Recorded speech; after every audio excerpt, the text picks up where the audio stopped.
challenge entre les deux entreprises. Et donc, entre-temps, les choses ont continué d'avancer puisque nous avons continué de travailler sur le projet et pris du recul au regard des multiples polémiques qui ont pu avoir lieu. En septembre, lorsque nous avons déjeuné dans le restaurant Delarte de M. et Mme Bernit, on n'est venu qu'à échanger sur le sujet de l'hôtel, qui les préoccupait aussi un peu, puisque c'est vrai que pour eux, l'intérêt d'avoir un hôtel à côté d'eux était plutôt positif. Et ils étaient donc assez contents qu'il y ait un projet d'hôtel, mais pas très heureux de voir un peu la tournure que ça prenait. Et ils nous ont fait savoir que le terrain qui est derrière leur restaurant, le terrain Delarte, derrière le restaurant Delarte, était disponible et c'était un terrain qui en son temps avait reçu déjà un permis de construire en 2011 pour lequel un projet avait été initié. Et c'est d'ailleurs ce projet qui avait été initié en 2011 qui a fait que M. et Mme Bernit ont été très motivés pour créer le restaurant Delarte à Ploërmel. Donc nous avons rencontré M. Lechesne qui a répondu très vite à notre coup de téléphone. On s'est rencontrés très vite, on a évoqué le projet, on a discuté autour des échanges qu'il y avait eu par place interposée et discuté autour du projet initial que nous portions sur Ronsouz. Et M. Lechesne a trouvé effectivement un intérêt pour transporter ce projet sur le terrain qu'il dispose. Et donc s'est intéressé fortement à ce dossier. On a fait un peu d'ingénierie autour de tout ça, les contacts se sont établis entre M. Lechesne, M. et Mme Bernit, nous, un peu tout le monde, et on est très vite tombé d'accord, M. Lechesne ayant lui affiché clairement une volonté d'être partie prenante dans ce projet, M. et Mme Bernit ayant clairement affiché aussi d'être partie prenante dans ce projet. Les choses se sont faites vite, facilement, avec des gens de très bonne composition, et on a vu que ça s'est déroulé très naturellement. Donc, dans ces circonstances, on s'est dit qu'il y avait tous les ingrédients réunis pour faire rebondir le projet d'une manière intelligente, en effaçant les polémiques, en effaçant tout ce qui a pu se tramer de faux et d'assez indécent autour de ce projet. Évidemment, je ne peux pas m'empêcher de vous faire une petite remarque parce que les détracteurs du projet visant à la fois les gens d'AgroFood et Patrick Ledifond en disant que c'était encore des histoires de copinage, etc., voient bien qu'il n'y a pas de copinage en cause, que ce n'est pas une histoire de copains, c'était une histoire d'entrepreneurs, une histoire de projet, que tous ces gens qui avaient un peu la médisance peuvent faire leurs valises et revoir leurs arguments. J'ai envie de dire qu'autre temps, autre mœurs. M. Ledifond a eu une approche très pragmatique du dossier avec ses collaborateurs, et nous avons une approche très entrepreneuriale du dossier également. Donc vous voyez bien qu'on n'est pas des spéculateurs, comme on nous a accusé d'être, on est des créateurs de richesses, on est des gens qui participons à la vie économique du territoire, et on préfère réemployer l'argent qui peut être réemployé dans la dynamique du territoire plutôt que de faire comme certains, c'est-à-dire d'investir de l'autre côté des océans. Donc le périmètre a changé, vous l'avez bien compris, il n'y aura pas de restaurant dans l'hôtel, puisque le restaurant sera à côté de l'hôtel. L'hôtel va être exploité donc, par Thierry et Magali Bernit. Ça sera un hôtel 3 étoiles qui sera rattaché à une chaîne d'un bon confort, d'une bonne qualité, avec un positionnement tarifaire performant. Tout confondu, on va être entre 2,5 millions et 3 millions. Voilà, je vous donne une fourchette parce qu'on est en train de travailler les enveloppes. La capacité d'accueil est définie, ça sera 45 chambres. Ce qui est un modèle économique qui ressort aujourd'hui des études. Et on va porter une attention particulière, nous l'avons fait nous, dans notre métier passé en industrie, mais on va porter une attention particulière sur l'ergonomie des chambres, tant pour les clients que pour le personnel qui va être chargé de l'entretien. Vous avez dit là, que vous souhaitiez par cette annonce mettre un terme à la polémique qui s'était développée Mais le fait de construire quand même un complexe hôtelier à cet endroit, vous ne pensez pas que les hôteliers restaurateurs locaux qui s'étaient un peu ligués contre le projet vont de nouveau monter au créneau? Non, je pense pas, parce que ces mêmes hôteliers, restaurateurs, au début septembre, je crois, ont fait état d'un projet qu'ils avaient envie de monter. Ils l'ont d'ailleurs fait partager dans la presse. L'association qui s'est montée pour se liguer contre notre projet voulait monter un hôtel 2 étoiles, 20 chambres, pouvant aller jusqu'à 60 chambres, ce qui est quand même un projet très ambitieux aussi, qui est, je trouve, très bien, et il revendiquait qu'il y avait la place pour ce type d'hôtellerie. Donc on ne comprend pas bien pourquoi il y aurait de la place pour leur hôtellerie en 2 étoiles de 20 à 60 et pas sur le nôtre en 45 chambres en 3 étoiles. Donc voilà, et à un moment donné, il faut savoir aussi dans quel camp jouer. Et nous, on a toujours affiché que c'était du 3 étoiles, 45 chambres. On n'a jamais changé d'avis en fonction des courants de pensée ou des motivations des uns et des autres. Donc voilà, après, s'ils ont la volonté de le faire, qu'ils le fassent. Ça va renforcer encore une fois le besoin hôtelier qu'il y a sur le territoire. Il y a une carence de besoins hôteliers sur ce territoire. C'est ce qui ressort de l'étude dont nous disposons. Donc qu'ils le fassent, qu'ils présentent un projet, qu'ils fassent comme nous on fait, le parcours ils doivent le connaître, ils sont professionnels, il n'y a pas de problème. Hein.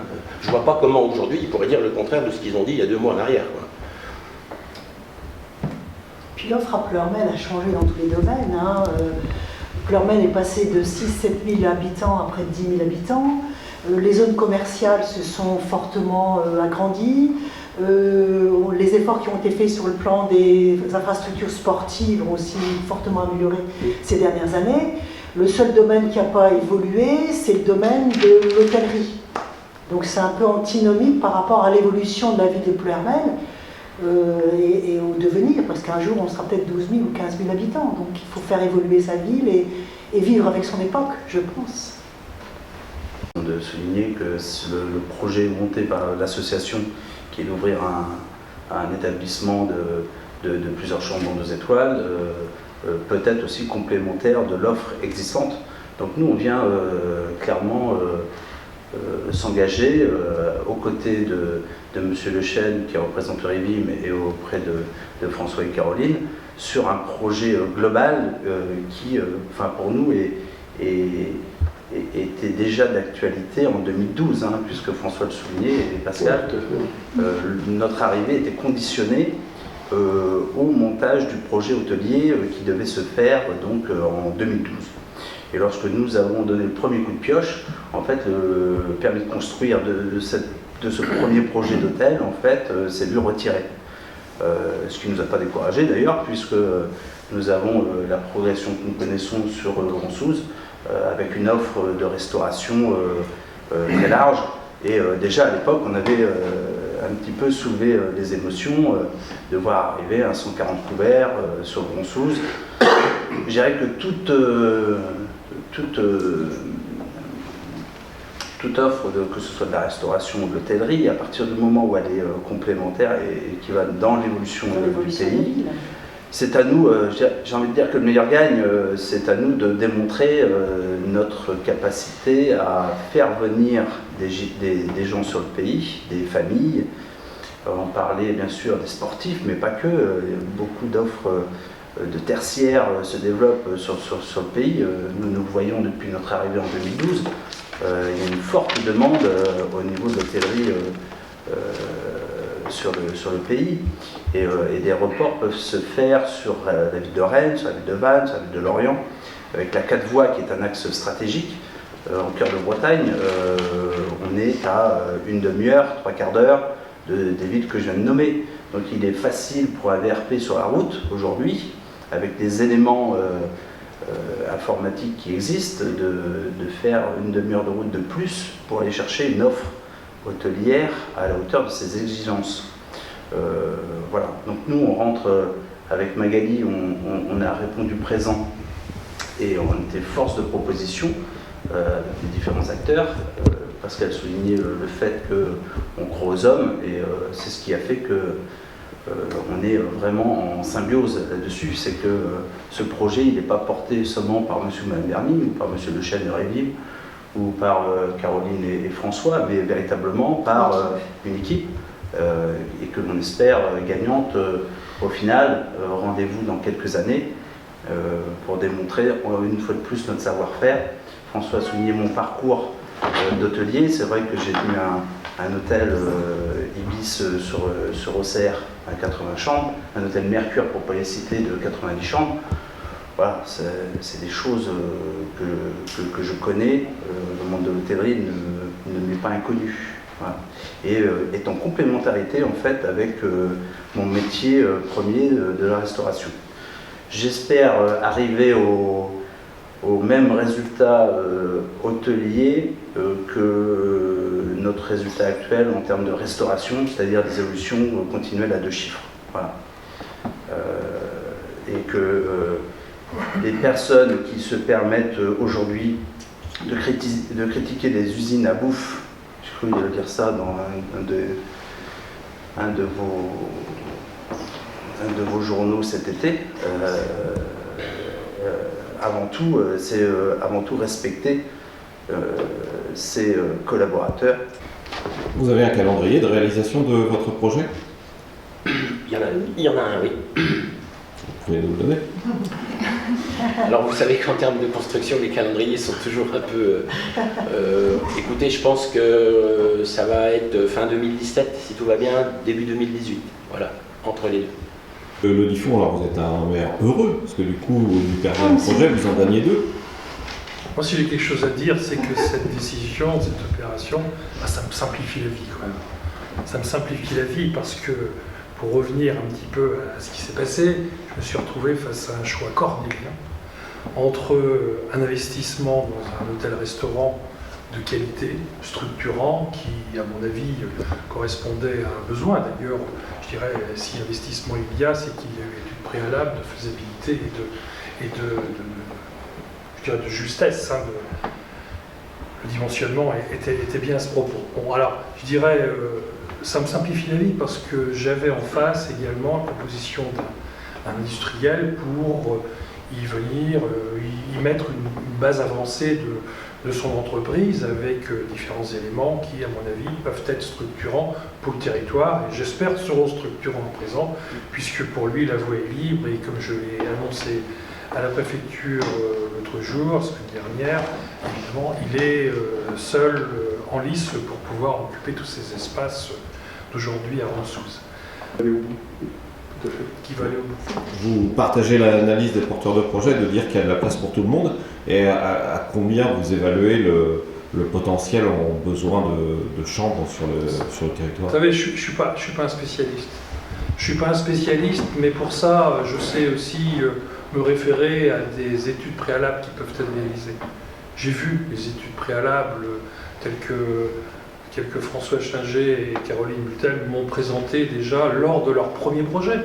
Eux, ils ne sont pas lancés comme ça, justement, dans l'aventure sans avoir préalablement mesuré les conséquences et notamment les besoins qu'il peut y avoir sur le territoire pour réaliser un tel investissement.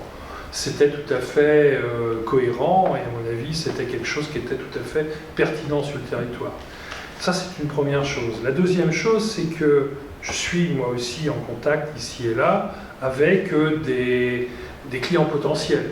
Clients potentiels de différents ordres, des infrastructures sportives. Regardez, ce week-end, on accueillait des experts japonais en karaté. Il y avait 5 sommités européennes, ils sont 15 en Europe. Il y en avait 5 qui étaient à Pleuhermel, qui étaient là pour faire un stage d'importance nationale. Il y avait plus de 200 stagiaires de toute la France sont venus. Évidemment, 200 stagiaires qui viennent de l'extérieur, il y en avait, 10, 15 de Pleuhermel. Mais tous les autres viennent là pour se loger, pour se nourrir, pour justement passer un bon week-end de stage. Et une infrastructure comme le Centre des Arts Martiaux a cette vocation. C'est un outil centre d'arts martiaux régional qui a vocation pour accueillir des manifestations d'envergure départementale, régionale, voire nationale, des stages de même importance. Donc ça veut dire que s'il y a des besoins en hébergement de proximité. D'ailleurs, j'ai rencontré le président de la Ligue de karaté, Ligue régionale de karaté, et le président de la Fédé départementale, qui regrettait quelque peu le manque d'infrastructures hôtelières pour pouvoir organiser de bien plus grandes manifestations. Le témoignage que je vous parle, c'est ce week-end. Mais j'en ai connu plein d'autres, et je dirais, ce sont des infrastructures. Aujourd'hui, Ploërmel est doté de tous ces outils, qui sont des outils d'importance départementale à minima. Obligatoirement, on doit demain pouvoir accueillir des manifestations majeures, mais ça nécessite aussi toute une infrastructure autour de cela. Vous savez, des investissements de cet ordre sont des investissements certes sportifs, mais c'est aussi des investissements structurants pour le territoire. C'est comme ça qu'on le voit. Les dirigeants du karaté rêvent des Jeux Olympiques de 2024. Oui. Bon, il faut savoir que pour ça, il y aura bien entendu des magnifiques dojos qui seront construits à Paris, puisqu'aujourd'hui, ils sont très mal en point. Même un des principaux dojos parisiens, on dit il commence déjà à craindre un petit peu, parce qu'il est vieillissant et ils attendent les Jeux Olympiques pour pouvoir avoir des infrastructures neuves. Celui de Ploërmel, il s'y prête très très bien dans tout ce genre de manifestations. Aujourd'hui, avoir un espace où on peut accueillir plus de 200 participants justement dans des concours d'arts martiaux, c'est assez exceptionnel. Parlez-en de judo, vous allez voir ce qu'ils en pensent. Alors la deuxième clientèle que j'entends aussi, c'est souvent une clientèle même, je dirais, de représentants. Des représentants qui, eux, cherchent des soirées étapes faciles de bord de 4 voies où on peut s'arrêter, trouver à manger facilement, prendre son petit déjeuner et puis on repart pour cela.